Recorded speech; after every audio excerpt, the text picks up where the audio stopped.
اس سے اب یہ 12 خلیفہ نہیں مل پا رہے، کبھی کہتے ہیں ہاں یہ 12 خلیفہ ہے، اور کبھی کہتے ہیں یہ والے ہیں، اور کبھی کہتے ہیں یہ والے نہیں ہیں۔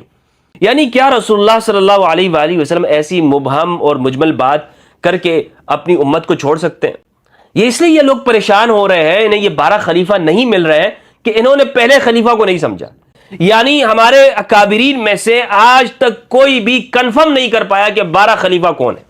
الحمدللہ رب العالمین والصلاة والسلام علی سید الانبیاء والمرسلین وآلہ الطیبین الطاہرین ورضی اللہ عن الصحابۃ من المہاجرین والانصار والذین اتبعوہم بإحسان۔ بسم اللہ الرحمن الرحیم۔ السلام علیکم ورحمۃ اللہ وبرکاتہ۔ اہل سنت والجماعت میں اور اہل تشیع میں ایک اہم اختلافی مسئلہ ہے، اور وہ ہے خلافت اور امامت اور خلافت۔ کیا رسول اللہ صلی اللہ علیہ وآلہ وسلم نے اپنے بعد کسی کو خلیفہ مقرر کیا ہے؟ نہیں کیا۔ اگر کوئی خلیفہ اور امام ہے تو وہ نص کے ساتھ ہے یا نص کے بغیر ہے؟ اگر نص ہے تو وہ نص سے جلی ہے یا خفی ہے؟ اور اگر کسی کو امام مقرر نہیں کیا تو کیا وہ شورا پہ چھوڑ دیا؟ اور اگر شورا ہے تو اس کا کیا طریقہ کار ہے؟ یہ ایک اہم اختلافی مسئلہ ہے، انشاءاللہ عز و جل اس پر میں مکمل تفصیل کے ساتھ آنے والے وقت میں اس پہ ضرور گفتگو کروں گا۔ آج کی جو ویڈیو ہے اس میں ہم یہ ڈسکس کریں گے، یہ سمجھنے کی کوشش کریں گے کہ رسول اللہ صلی اللہ علیہ وآلہ وسلم کے بعد وہ 12 خلیفہ کون ہیں کہ جن کے بارے میں رسول اللہ صلی اللہ علیہ وآلہ وسلم نے فرمایا کہ میرے بعد 12 خلیفہ ہوں گے، اور وہ سارے کے سارے قریش سے ہوں گے۔ یہ روایت کیا ہے، کہاں موجود ہے، اس روایت کا مطلب کیا ہے؟ اہل سنت والجماعت اور اہل تشیع کا اس میں بھی اختلاف پایا جاتا ہے۔ میں یہاں پر سنی موقف کو پیش کرنا چاہوں گا اور اہل سنت والجماعت کی کتابوں سے کہ 12 خلیفہ کون ہیں، ان کا زمانہ کون سا ہے، ان کے نام کیا کیا ہیں، اور کس دور حکومت کے یہ لوگ ہیں۔ اور ہمارے عقائد کی کتابوں کے اندر اہل سنت والجماعت کے اکابر علماء نے ان 12 خلیفہ کے کیا کیا نام لکھے ہیں، اور پھر آج ہمیں کیا بتایا جاتا ہے اور کیا کچھ چھپایا جاتا ہے۔ کبھی تو ہم یہ کہتے ہیں کہ یزید ہمارا خلیفہ ہے، ہم اس کو مانتے ہیں، اور کبھی کہتے ہیں کہ یزید کو ہم حاکم، حکمران، عادل حکمران نہیں مانتے ہیں۔ بہرحال یہ 12 خلیفہ کون سے ہیں، اس پر الحمدللہ عز و جل ہم گفتگو کا آغاز کرتے ہیں۔ صحیح مسلم کی روایت ہے، بخاری کے اندر یہ موجود ہے، مسند احمد کے اندر موجود ہے، اہل سنت والجماعت کی صحیح درجے کی کتابوں کے اندر، ترمذی وغیرہ میں۔ صحیح مسلم کی روایت کا نمبر ہے 4706، 707 اور 708، 4709، 705 اور 4710۔ ان تمام کے اندر یہ روایت موجود ہے۔ اسی طرح بخاری کا نمبر بھی میں آپ کو بتاتا ہوں۔ کتاب الامارہ، باب کا نام ہے الناس تبع لقریش والخلافۃ فی قریش، کہ لوگ اس حکومت اور خلافت میں قریش کے تابع اور فالوور ہیں، اور خلافت یہ قریش کے اندر ہوگی، قریش قبیلہ کے اندر ہے۔ مکمل روایت ہے، آپ اسکرین کے اوپر بھی دیکھ سکتے ہیں، سند بھی اس کی موجود ہے۔ جابر ابن سمرہ سے روایت ہے، وہ کہتے ہیں دخلت مع ابی علی النبی صلی اللہ علیہ وآلہ وسلم فسمعته یقول، میں اپنے والد کے ساتھ نبی صلی اللہ علیہ وآلہ وسلم کے پاس حاضر ہوا، آپ نے ارشاد فرمایا ان هذا الامر لا تنقضي حتى يمضي فيهم 12 اميرا، کہ یہ اس امر کا اس وقت تک خاتمہ نہیں ہوگا جب تک کہ ان میں 12 امیر نہ گزر جائے۔ قال ثم تکلم بکلام خفی علی، راوی کہتے ہیں جابر بن سمرہ کہ پھر آپ نے ایسی گفتگو فرمائی کہ جو میں سن نہ سکا، مجھ پر وہ الفاظ چھپ گئے، تو میں نے اپنے والد سے پوچھا کہ رسول اللہ نے کیا ارشاد فرمایا، تو میرے والد نے کہا کہ رسول اللہ صلی اللہ علیہ وآلہ وسلم نے فرمایا تھا کلہم من قریش، کہ یہ سارے کے سارے یعنی 12 امیر، 12 خلیفہ یہ سارے کے سارے قریش سے ہوں گے۔ یہ صحیح مسلم کی روایت ہے۔ اسی طرح بخاری کے اندر یہ روایت موجود ہے۔ بخاری کی روایت کا نمبر ہے کتاب الاحکام کے اندر ہے 7222، 7223۔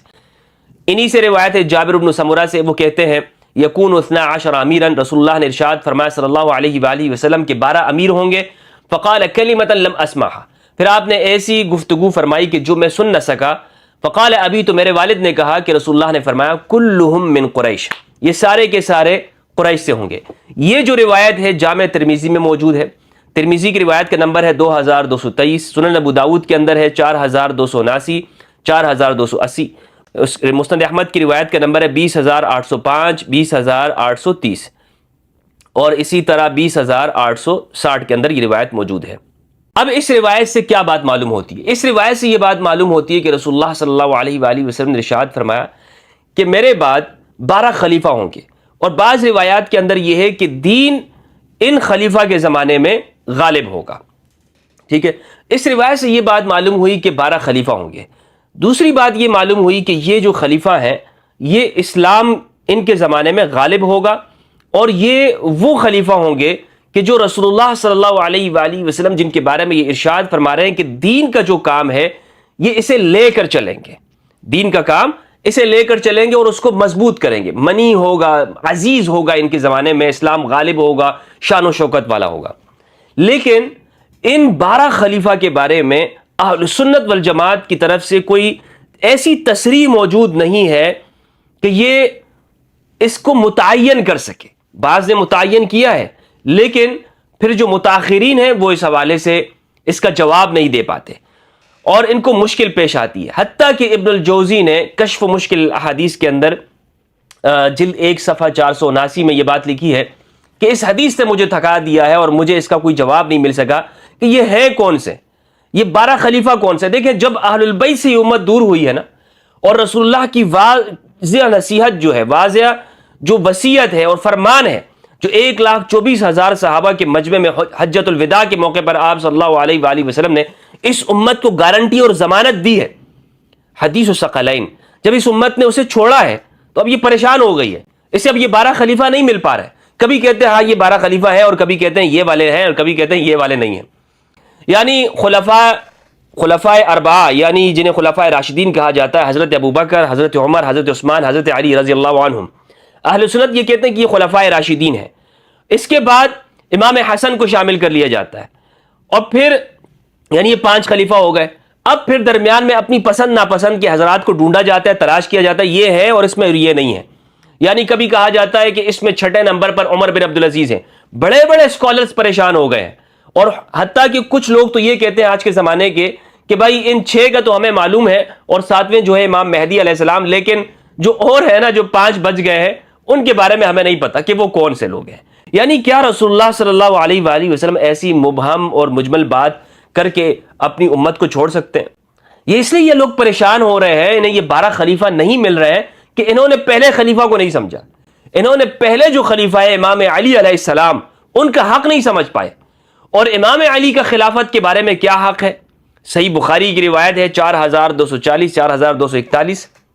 امام علی علیہ السلام نے فرمایا کہ یہ جو خلافت کا حق ہے یہ ہمارا حق ہے، اور یہ ہم سے استبداد کیا گیا، چھینا گیا ہے. اور کن کے سامنے کہا؟ حضرت ابوبکر رضی اللہ تعالیٰ عنہ کے سامنے کہا کہ یہ ہمارا حق ہے اور آپ نے ہم سے یہ چھینا. یہ واضح بات ہے، لیکن اہل سنت اس بات کو آج تک چھپاتے رہے اور سمجھ نہیں پا رہے، اس کو بیان نہیں کر پا رہے کہ امام علی کا جو موقف ہے وہ خلفائے ثلاثہ کے حوالے سے، بلکہ پہلی جو خلافت حضرت ابوبکر رضی اللہ عنہ کی خلافت کے حوالے سے کیا موقف ہے. تو بخاری کے اندر یہ روایت موجود ہے. تو جب پہلے امامت کو یہ سمجھ نہیں پا رہے ہیں تو لازمی بات ہے پھر آگے وہی بات ہے نا کہ پھر آپ کہتے رہیں گے کہ یہ بندہ ہے اور یہ بندہ نہیں ہے. اس بندے کو، اپنی پسند ناپسند کے بندے کو آپ شامل کرتے رہیں گے، اور پھر آگے حتیٰ کہ بنو امیہ اور بنو عباس کے لوگوں کو بھی اس میں شامل کیا گیا ہے، جن کے بارے میں واضح روایت ہے کہ ان کا جو دور حکومت ہے بنو امیہ کا، صحابہ یہ کہتے ہیں کہ وہ خلافت میں تو آیا ہی نہیں، آ ہی نہیں سکتا، وہ خلافت میں تو ہے ہی نہیں. وہ کس میں ہے؟ وہ ملوکیت کے اندر ہے، اور وہ شر الملوک ہے. بادشاہ بھی ایسے نہیں کہ جو عادل قسم کے ہوں، روایت ہے کہ وہ شر الملوک ہے، انتہائی برے ملوک ہے، لیکن پھر بھی ان کے نام شامل کیے گئے اور لسٹ میں ڈالا گیا. ابن بطال المالکی رحمہ اللہ نے بخاری کی ایک شرح لکھی ہے، شرح الصحیح البخاری. اس کی جلد نمبر 8 صفحہ 287 میں وہ لکھتے ہیں، اس حدیث کو ذکر کرنے کے بعد وہ کہتے ہیں، قال المحلب، محلب نے کہا، لم الق احدا یقطع فی هذا الحدیث، میں کسی سے نہیں ملا کہ جو اس حدیث کے اندر قطعیت کے ساتھ بات کرتا ہو کہ یہ کون سے لوگ ہیں. فقوم یقولون، کچھ لوگ کہتے ہیں، یکونون 12 امیرا بعد الخلافۃ العلویہ، یہ 12 امیر ہوں گے. وقوم یقولون یکونون متوالین امارتہم، یہ پے در پے ہوں گے جن کی حکومت آئے گی. وقوم یقولون یکونون فی زمن واحد کلہم من قریش یدعی الامارہ، کہ یہ سارے کے سارے ایک زمانے میں ہوں گے اور قریش میں سے ہوں گے جو کہ امارت کے طلبگار ہوں گے. مختلف اس کی تعویلات کی گئی ہیں اور بتایا گیا ہے، سمجھنے کی کوشش کی گئی ہے کہ یہ 12 خلیفہ اہل سنت میں ہے کون. یہ بہت مشکل مسئلہ ہے اہل سنت والجماعت کے اندر. یعنی ہمارے اکابرین میں سے آج تک کوئی بھی کنفرم نہیں کر پایا کہ 12 خلیفہ کون ہے. اللہ اکبر ماشاء اللہ، یہ انتہا ہے، یہاں تک آئی ہے. اور اس مشکل میں یہ امت پڑی کیوں ہے؟ کیوں اس امت کو یہ مشکل میں پڑھنا پڑا؟ اس کی وجہ کیا ہو سکتی؟ اس کی وجہ بنیادی طور پر وہی ہے جو میں نے آپ کو شروع میں عرض کی، حدیث ثقلین کو نہیں سمجھے. حدیث ثقلین میں جتنی آپ تعویلات کریں گے، جتنا آپ اس کو تروڑ مروڑ کے پیش کریں گے اور اپنی طرف سے دم بنانے کی کوشش کریں گے، آپ کی حالت یہی ہوگی جو میں آپ کو آگے بتانے والا ہوں کہ کیا حالت ہوئی ہے. شیخ ابن تیمیہ، جنہیں شیخ الاسلام بھی کہا جاتا ہے، منہاج السنت النبویہ والے، انہوں نے بہت کہا جاتا ہے کہ جناب خلافت پر بہت بحث کی ہے اور شیعوں کو بہت جوابات دیے، لیکن اس مسئلے میں آ کر انہوں نے جو کام کیا ہے، سلفی اور وہابیوں سے میں کہنا چاہتا ہوں کہ اب آپ سنیے گا اس کو. شیخ ابن تیمیہ نے منہاج السنت النبویہ میں جلد 8 صفحہ 238 میں 12 خلفاء کے نام لکھے ہیں. اب میں پیش کر رہا ہوں ان کے 12 خلفاء کہ یہ 12 خلفاء کون ہیں، اور تصدیق کرائیے گا ان سے. کہتے ہیں انہوں نے یہ حدیث لکھی ہے اور اس حدیث کے بعد یہ کہتے ہیں وَهَكَذَا كَانَ فَكَانَ الْخُلَفَاءُ، اسی طرح ہی بات ہے. بس جو خلفاء ہیں وہ کون ہیں؟ ابو بکر وعمر وعثمان وعلی ثم تولى من اجتمع الناس عليه وصار له عز ومنع. یہ 4 جو نام گنوا دیے میں نے آپ کو، حضرت ابو بکر، حضرت عمر، حضرت عثمان، حضرت علی. یہ پھر اس کے بعد وہ ہے کہ جن کو غلبہ، شان و شوکت حاصل ہوئی، جو اقتدار میں آئے، وہ کون ہے؟ معاویہ 5ویں، وابنہ یزید 6. اب آپ دیکھیں کہ اس میں انہوں نے 5ویں نمبر پر امام حسن علیہ السلام کو ذکر نہیں کیا. یہ حالت ہے ان کی، اور کہتے کیا ہے کہ ہم اہل بیت کے ساتھ ہیں. ہاں جناب، ہم امام حسن کے ساتھ ہیں. امام حسن، اور وہ فوراً بخاری کی روایت پیش کر دیتے ہیں ان ابنی ھذا سید.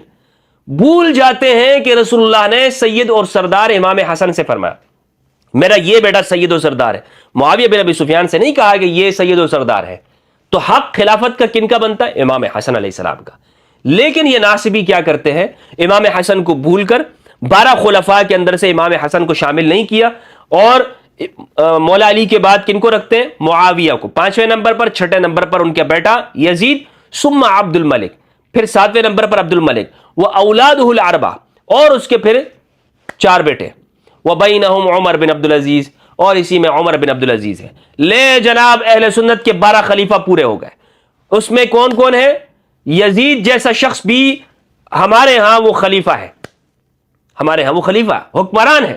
اور کیسا حکمران ہے جناب کہ اس کے زمانے میں اسلام مضبوط ہوا، اس کے زمانے میں جہاد ہوا اور وغیرہ وغیرہ. یہ ہے جناب سلفیہ کے گھر سے گواہی.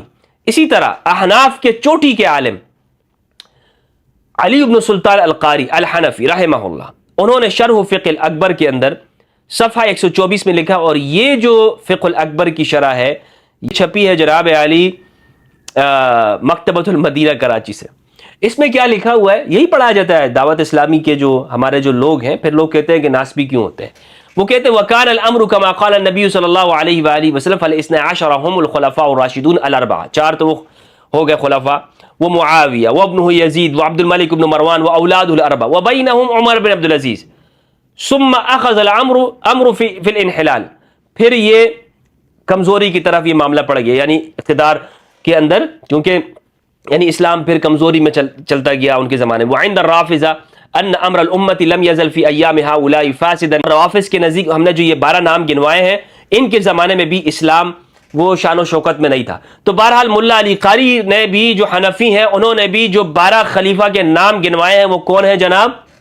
یزید اس میں آتا ہے، اور عبد الملک بن مروان جیسا آدمی بھی آتا ہے کہ جس کے دور حکومت میں عبداللہ ابن زبیر رضی اللہ تعالیٰ عنہ کو حجاج السفاک الملعون نے شہید کیا. یہ شخص، یہ بھی ان کے اس میں خلیفہ کے اندر یہ شامل ہے. لیجئے اور بھی حوالے میں آپ کو پیش کرتا ہوں، اس میں بہت سارے حوالے موجود ہیں، بہت. شرح العقیدہ الطحاویہ میں القاضی علی بن علی ابی العز الدمشقی المتوفى 792 ہجری نے صفحہ 577 میں یہ لکھا ہے. وہ کہتے ہیں، وہ انہوں نے جو حرکت کی وہ یہ دیکھیں کہ انہوں نے 12 ائمہ جو اہل البیت علیہم السلام ہیں ان کے نام لکھے ہیں اور لکھا ہے کہ یہ شیعہ حضرات کے امام ہیں، اور پھر اس کے بعد پھر لکھتے ہیں اس حدیث کو کہ جو میں نے آپ کو بخاری اور مسلم کی روایت پیش کی کہ 12 خلیفہ ہوں گے اور وہ سارے قریش سے ہوں گے، اس روایت کو لکھنے کے بعد یہ لکھتے ہیں وَكَانَ الْأَمْرُ كَمَا قَالَ النَّبِيُّ صلی اللہ علیہ وسلم، بات اسی طرح ہوئی جیسا کہ رسول اللہ نے ارشاد فرمایا وَالْإِثْنَا عَشَرَ، اور یہ جو 12 ہیں، 12 جو خلیفہ ہیں رسول کے خلیفہ، الخلفاء الراشدون، یہ خلفاء راشدون ہے الاربعہ، یعنی یہ جو 12 ہیں نا ان کو یہ اچھا سمجھ رہے ہیں، ایسا نہیں کہ برا سمجھ رہے ہیں، اسی لیے تو ان کو خلفاء راشدون الاربعہ کے ساتھ ذکر کر رہے ہیں، ومعاویہ وابنہ یزید وعبد الملک بن مروان واولادہ الاربعہ، یعنی عبد الملک کے بعد ولید بن عبد الملک، ہشام عبد الملک، سلیمان عبد الملک، یہ سارے کے سارے اس کو جو بیٹے ہیں، وہ اولاد الاربعہ، وبینہم عمر بن عبد العزیز، اور انہی میں عمر بن عبد العزیز ہے، ثم اخذ الامر فی الانحلال، پھر معاملہ جو ہے وہ کمزوری کی طرف شروع ہو گیا، وعند الرافضہ ان امر الامت لم یزل فی ایام ہؤلاء فاسدا منغزا یتولی علیہم الظالمون المعتدون، اور روافض کے نزدیک امر حکومت یا امر اسلام، امر خلافت ان کے زمانے میں کمزور رہا ہے وغیرہ وغیرہ۔ تو اب یہ آپ کو یہ بات معلوم ہو گئی کہ یہ جو 12 خلیفہ ہیں ہمارے اہل سنت کے جو اکابرین ہیں انہوں نے اس میں نام کن کے گنوائے ہیں۔ آج کوئی مولوی کھڑا ہو کر وہ آپ سے کہتا ہے یزید کو تو ہم خلیفہ عادل نہیں مانتے، جھوٹ بولتا ہے وہ شخص۔ اکابرین کی عبارات موجود ہیں، تمام اکابرین کی، ابن حجر عسقلانی، قرطبی، ابن تیمیہ، ملا علی قاری، دیگر عقیدۃ الطحاویہ والے، علی ابن علی کے، سب کے حوالے موجود ہیں کہ یہ کہتے ہیں کہ یہ 12 خلیفہ جو 12 حکمران ہیں یہ کون لوگ ہیں؟ یزید، عبد الملک بن مروان، اور ان کی تاریخ پڑھیں آپ، انہوں نے کیا کیا حرکتیں کی ہیں۔ نماز کو ضائع کر دیا، بنو امیہ کے زمانے میں نماز ضائع کر دی گئی، نماز کے اوقات کو بدل دیا گیا، جمعہ کے خطبات کو بدل دیا گیا، جمعہ کے خطبات کے اندر اور ممبر کے اوپر سب و شتم کا سلسلے کا آغاز ہوا اموی زمانے کے اندر۔ لیکن یہ کیا کہتے ہیں؟ نہیں، یہ لوگ خلیفہ ہیں۔ اور پھر یہاں پر ایک اور روایت موجود ہے، اموی حکمرانوں کو تو خلفاء میں ذکر ہی نہیں کیا جا سکتا، کیوں؟ اس لیے کہ سنن ترمذی کی روایت ہے، روایت کا نمبر 2226، اور سنن ابو داؤد کی روایت ہے 4646، یہ روایت ہے سفینہ رضی اللہ عنہ سے، وہ کہتے ہیں قال رسول اللہ صلی اللہ علیہ وآلہ وسلم الخلافۃ فی امتی 30 سنۃ، خلافت میری امت میں 30 سال ہوگی، ثم ملک بعد ذلک، پھر اس کے بعد بادشاہت ہوگی، ثم قال علی سفینہ، راوی کہتے ہیں پھر سفینہ نے کہا امسک خلافت ابی بکر، ثم قال وخلافت عمر، ثم خلافت عثمان، ثم قال لی امسک خلافت علی، ان چاروں کا نام ذکر کرنے کے بعد سفینہ نے کہا کہ ان چار کو تم جان کے رکھو، ان کو گنو کہ یہ 4 خلیفہ ہیں۔ قال فوجدناها 30 سنۃ، پھر ہم نے ان کی دور حکومت کو گنا تو 30 سال ہم نے ان کو پایا۔ قال سعید فقلت له ان بنی امیہ یزعمون ان الخلافۃ فیہم، تو سعید کہتے ہیں کہ میں نے ان سے یہ کہا کہ بنو امیہ جو ہے وہ کہتے ہیں کہ خلافت میں تو وہ بھی شامل ہے۔ تو پھر صحابی نے کہا قال کذبوا بنو الزرقاء، یہ بنو الزرقاء نے جھوٹ بولا، بل ہم ملوک من شر الملوک، بلکہ یہ بادشاہ ہیں، بلکہ یہ بادشاہوں میں بھی برے بادشاہ ہیں، یعنی ایسا نہیں کہ جو بادشاہوں صرف بادشاہ ہے تو خلیفہ تو ہے ہی نہیں، لیکن یہ بادشاہوں میں بھی پرلے درجے کے برے بادشاہ ہیں۔ اور البانی نے سلسلہ صحیحہ کے اندر اس روایت کو صحیح کہا ہے۔ اس روایت سے یہ بات معلوم ہوئی کہ جو اموی حکمرانوں کا جو زمانہ ہے وہ تاریخ اسلام کے اندر بدترین زمانہ ہے، بدترین دور ہے۔ کیا ہے؟ بدترین زمانہ ہے۔ اب یہ تمام باتیں تو آپ کو خلاصے کے طور پر میں نے آپ کو بتا دی کہ ہمارے اہل سنت میں جو 12 خلیفہ ہیں وہ کون کون سے۔ اب آپ کو خود غور کرنا چاہیے، جب ہم اہل البیت کے ایک جانب ہم ان میں سے چلے خلفاء اربعہ کو تو الگ کرتے ہیں، یعنی خلفاء ثلاثہ کو، حضرت ابوبکر، عمر اور عثمان کو، اور اس میں اہل سنت کو بھی اگر ہم یہ دیکھتے ہیں تو اہل سنت اہل تشیع کے ساتھ 3 ائمہ کے اندر متفق ہیں، یعنی امام علی، امام حسن، بلکہ اگر ان اقوال کو دیکھا جائے تو امام حسن اس میں نہیں آتے، لیکن بہرحال اگر ہم ایک عمومی رویے کے اندر دیکھیں تو امام علی، امام حسن اور امام المہدی علیہم السلام، یہ 3 جو ائمہ ہیں وہ تو ان 12 خلیفہ کے اندر اہل سنت متفق ہو جاتے ہیں۔ اگرچہ میں نے آپ کو بتایا کہ امام حسن کا نام انہوں نے 12 خلیفاؤں کے اندر ذکر نہیں کیا، لیکن ہم پھر بھی اس کو مان لیتے ہیں۔ اب یہ اس کے علاوہ جو دیگر ہے یعنی عبد الملک بن مروان یا دوسرے جو لوگ ہیں جو طلقاء ہیں، ایک طرف ہم ان کو رکھیں اور ایک جانب ہم 12 ائمہ کو رکھیں جنہیں یہ کہتے ہیں کہ یہ شیعہ کے امام ہیں، یعنی امام علی بن الحسین، امام زین العابدین علیہ السلام، امام محمد الباقر، امام جعفر الصادق، امام موسیٰ الکاظم، امام علی رضا، اور نیچے چلتے جائیں امام مہدی علیہ السلام تک، علیہم السلام جمیعاً. ان سب کو اگر ہم رکھیں اور دوسری جانب ہم بنو امیہ کے حکمرانوں کو رکھیں، کیا یہ برابر ہو سکتے ہیں؟ کہ امت بنو امیہ کے ان ظالم حکمرانوں کو تو ذکر کر رہی ہے لیکن انہیں امام ماننے کے لیے تیار نہیں ہے، اگرچہ ان میں خلافت کے تمام شروط اور استحقاق پائے جاتے ہیں اور رسول اللہ نے وصیت کی ہے کہ قرآن کے ساتھ میرے اہل البیت ہیں. لیکن افسوس کی بات، پھر یہ کہتے ہیں کہ ہم نے اہل البیت کو نہیں چھوڑا، پھر یہ دھڑلے کے ساتھ کہہ رہے ہوتے ہیں نہیں بھائی ہم تو اہل البیت کو ماننے والے ہیں. اگر اہل البیت کو ماننے والے ہو تو پھر احادیث اور روایات کی اس طرح کی تشریح کی جاتی ہے جس طرح کہ آپ کے اکابرین نے کی ہے تشریح. کیا یہ تشریح بنتی ہے کہ یزید کو بھی ان خلیفاؤں کی لسٹ میں شامل کر لیا گیا؟ تو بہرحال اب میرے نزدیک یہ 12 خلیفہ کون سے؟ میرے نزدیک بالکل واضح بات ہے کہ یہ 12 خلیفہ وہی ہیں کہ جو اہل البیت علیہ السلام ہیں، جو قرآن سے جدا نہیں ہیں، جن کے بارے میں قرآن مجید نے ارشاد فرمایا سورۃ الاحزاب سورۃ نمبر 33 آیت نمبر 33، انما یرید اللہ لیذھب عنکم الرجس اہل البیت ویطہرکم تطہیرا قل لا اسألکم علیہ اجرا الا المودۃ فی القربى. اب فرما دیجئے کہ میں اس امر دین کے اندر تم سے کوئی اجر نہیں مانگتا، الا المودۃ فی القربى، مگر جو میرے قریب، جو میرے رشتہ داروں میں بھی جو سب سے قریبی ہیں ان کی محبت مانگتا ہوں، ان کی مودت مانگتا ہوں. یہ کون لوگ ہیں؟ یہ ہے وہ 12 خلیفہ، یہ ہے اہل البیت علیہ السلام، جن کے بارے میں اہل السنت نے بھی ان کی عزت، تکریم اور جلالت علمی اور جلالت شان کے قائل ہیں اور بیان کی ہیں. خود سیر اعلام النبلاء کے اندر ذہبی رحمہ اللہ نے امام محمد الباقر رحمہ اللہ کے جو احوال ذکر کیے ہیں، اور یہ میرے سامنے ہے جلد نمبر 5 اور مکتبہ وحیدیہ پشاور پاکستان صفحہ نمبر 593 میں. ابنہ ابو جعفر الباقر اس میں یہ لکھتے ہیں وَكَانَ أَحَدَ مَنْ جَمَعَ بَيْنَ الْعِلْمِ وَالْعَمَلِ، یہ علم اور عمل کے جامع ہیں، وَالسُّؤْدُدِ وَالشَّرَفِ، قیادت کے اور بزرگی کے، وَالثِّقَةِ وَالرَّزَانَةِ، اور ایک شخصیت کی مضبوطی میں اور ثقہ ہونے میں، وَكَانَ أَهْلًا لِلْخِلَافَةِ، اور یہ خلافت کے اہل ہے. اور یہ کیا ہے؟ خلافت کے اہل ہے. وَكَانَ أَحَدُ الْأَئِمَّةِ الْاثْنَيْ عَشَرَ الَّذِينَ تُبَجِّلُهُمُ الشِّيعَةُ الْإِمَامِيَّةُ، یہ ان 12 ائمہ میں سے ایک ہیں کہ جنہیں شیعہ امامیہ بہت ان کی عزت اور تکریم کرتے ہیں. اور کیوں نہ کی جائے ان کی عزت و تکریم، کیوں نہ کی جائے، یہ اس کے اہل ہیں. اور خود انہوں نے لکھا ہے کہ یہ خلافت کے اہل ہیں، خلافت کے حقدار ہیں.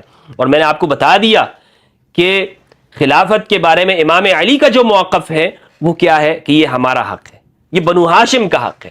لہٰذا امام علی کی تصریح سے یہ بات معلوم ہوئی کہ یہ جو 12 خلیفہ ہیں یہ وہی ہے کہ جنہیں خلفاء اہل البیت کہا جاتا ہے. اب یہاں پر ایک سوال یہ آتا ہے اور بہت سارے ناس بھی یہ اعتراض کرنے کی کوشش کرتے ہیں کہ بھائی یہ خلیفہ تو ہو ہی نہیں سکتے اس لیے کہ ان کو حکومت نہیں ملی، حکومت تو یزید اور دوسرے لوگوں کو ملی ہے، تو وہ خلیفہ ہے، ان کو حکومت کہاں ملی ہے؟ تو مجھے بتائیں کیا امام مہدی علیہ السلام کو حکومت ملی ہے کہ جو انہیں ہم امام مان رہے ہیں؟ آئیں گے جب ان کو حکومت ملے گی تو ان کو ہم نے شامل کیا. پھر دوسری بات یہ ہے کہ یہاں پر حکومت نہیں ملی یہ الگ بات ہے، لیکن حکومت کے اہل یہ ہیں یا نہیں ہے؟ حکومت کے اہل یہ ہیں یا نہیں ہے؟ اس میں تو کسی کا اختلاف نہیں ہے کہ یہ حکومت کے اہل ہے. اب حکومت نہیں ملی، اس کے اسباب کیا ہیں؟ اس کے اسباب یہی ہیں کہ رسول اللہ صلی اللہ علیہ وآلہ وسلم نے خود اس کے بارے میں پیشن گوئی فرما دی تھی کہ انصار سے کہا کہ تم پر دوسروں کو ترجیح دی جائے گی، لہٰذا تم نے صبر کرنا ہے. اور اہل البیت پر دوسروں کو ترجیح دی گئی. اہل البیت علیہ السلام کو شہید کیا گیا، قتل کیا گیا، دربدر کیا گیا، ان کو ایک علاقے سے دوسرے علاقے میں جلاوطن کیا گیا، ان کو قید میں رکھا گیا. تو یہ جتنے بھی ائمہ اہل البیت علیہ السلام ان کی زندگی تو آپ پڑھیں. اگر ان کو حکومت نہیں ملی، میں آپ سے پوچھنا چاہتا ہوں، ناسبی صاحبان سے میں پوچھنا چاہتا ہوں، ایک جانب اگر عبد الملک بن مروان ہو یا یزید اللعین ہو اور دوسری جانب امام حسین علیہ السلام، کس کے ساتھ ہیں آپ؟ کس کے ساتھ آپ ہوں گے؟ اگر آپ یہ کہتے ہیں کہ ہم یزید کے ساتھ ہیں پھر تم لوگ پکے یزیدی ہو، لیکن ایسا میرے خیال میں آپ نہیں کہیں گے. امام حسین علیہ السلام، تو حکومت اور اقتدار کس کا حق ہے؟ یہ کس کے پاس ہونا چاہیے تھا؟ یہ ائمہ اہل البیت کے پاس ہونا چاہیے تھا. یزید اللعین کے پاس نہ ہوتا، معاویہ کے پاس نہ ہوتا، بلکہ امام حسن کے پاس ہوتا. ایک اور بات سے میں آپ کو سمجھانا چاہتا ہوں، امت کا اس پر اتفاق ہے، سنی اور شیعہ دونوں کا، کہ معاویہ بن ابی سفیان تب بالاتفاق خلیفہ بنے ہیں، بادشاہ بنے ہیں، یا ان کی اقتدار کو مانا جاتا ہے کہ جب امام حسن علیہ السلام نے اپنے حق سے تنزل کیا ہے، یعنی عہدہ وہ معاویہ بن ابی سفیان کو دیا، اور وہ صلح امام حسن کے نتیجے میں۔ یہ اہل سنت بھی اس بات کو مانتے ہیں، اس سے پہلے معاویہ بن ابی سفیان کو حکمران نہیں مانا جاتا۔ یہ دو ٹوک بات ہے، اور یہ سب اس بات کو کہتے ہیں۔ تو جب امام حسن علیہ السلام انہوں نے تنزلی اختیار کی اور معاویہ کو دیا، تو امام حسن علیہ السلام کا حق ہے، اور اس کو شرط رکھا امام حسن علیہ السلام نے کہ معاویہ کے بعد یہ واپس پھر ان کے پاس آئے گا۔ تو اس سے معلوم یہ ہوا کہ ائمہ اہل البیت یہ سمجھ رہے ہیں، نہ صرف سمجھ رہے ہیں بلکہ ان کا یہ ادعا ہے اور بڑے وثوق کے ساتھ کہ یہ ہمارا حق ہے۔ اور امام علی کی مثال میں نے آپ کو پیش کی۔ تو امام حسن علیہ السلام کا صلح کے نتیجے میں تنزلی اختیار کرنا، یہ اس کی سب سے بڑی دلیل ہے کہ یہ اہل البیت علیہ السلام ہے۔ یہ خلفاء اثنا عشر یہ کون ہے؟ اہل البیت علیہ السلام ہے، یہ اور کوئی نہیں بن سکتا۔ لیکن اب دوسروں کے پاس جب آ گئے اقتدار، تو اہل البیت علیہ السلام نے امت کو سمجھانے کی کوشش کی، اور رسول اللہ کی وصیت ان کو سنائی کہ رسول اللہ نے کیا ارشاد فرمایا، حدیث ثقلین ان کے سامنے بیان کی۔ پھر ہمارے کچھ لوگ کہتے ہیں کہ رسول اللہ کا خلیفہ صرف قرآن ہے اور کوئی نہیں ہے۔ تو میں ان سے یہ پوچھنا چاہتا ہوں کہ قرآن کو حکومت کب ملی ہے؟ اگر تم قرآن کو خلیفہ ماننے کے لیے تیار ہو، تو امام علی کو خلیفہ، رسول کا خلیفہ کیوں نہیں مان رہے؟ اور پھر ائمہ اہل البیت کو تم کیوں نہیں مان رہے ہو؟ یعنی قرآن کو بیان کرنے والا رسول کی زندگی کے بعد بھی تو کوئی ہونا چاہیے نا۔ ایسے تو نہیں کہ قرآن کو ایسے ہی چھوڑ دیا گیا، ورنہ تو جتنے بھی یہ فرقے بنے ہیں یہ کیوں بنے ہیں؟ اسی لیے بنے کہ ہر ایک نے اپنے ذہن اور دماغ کو چلایا، تفسیر بالرائے کی، اور اہل البیت سے دین کو نہیں لیا، تو یہ فرقے بن گئے۔ اگر یہ امت اہل البیت کے پیچھے چلتی تو کیا اس میں فرقے بنتے؟ یعنی جتنے بھی جو مسائل ہیں نا، وہ سب آ کر یہیں پر آتے ہیں، حدیث الثقلین کے اوپر۔ تو لہٰذا یہ 12 خلیفہ کون ہیں میں نے آپ کو بتا دیا کہ ہمارے ہاں اہل سنت کا جو نقطہ نظر ہے اس میں یہ حکمران بھی آتے ہیں، ظالم، فاسق، فاجر، عبد الملک بن مروان جیسے، اور جو دوسرے حضرات ہیں یہ اس میں شامل ہوتے ہیں، اور اچھے اور صالح بھی آتے ہیں، جس طرح کے خلفائے ثلاثہ ہو گئے، حضرت ابوبکر، حضرت عمر، حضرت عثمان وغیرہ، یہ بھی اس میں آتے ہیں، اور حضرت عمر بن عبدالعزیز رضی اللہ عنہ جیسی شخصیت بھی اس میں آتے ہیں۔ تو یہ تشریح ہے 12 خلیفاؤں کی جو میں نے آپ کو بتا دی، اور اس میں میں نے اپنا نقطہ نظر بھی آپ کو بتایا کہ میرے نزدیک یہ 12 خلیفہ کون ہیں اور میں ان کو کیوں خلیفہ مانتا ہوں۔ واضح مثبت دلیل میں نے آپ کو بتا دی، جو ٹھوس دلیل ہے، اور وہ ہے حدیث الثقلین، جس کا کوئی مد مقابل نہیں ہے، جس کا کوئی معارض نہیں ہے، حدیث الثقلین۔ اللہ سبحانہ و تعالیٰ سے دعا ہے کہ پروردگار ہم سب کو قرآن مجید میں تدبر کرنے اور اہل البیت کی معرفت عطا فرمائے۔ والسلام علیکم ورحمۃ اللہ وبرکاتہ۔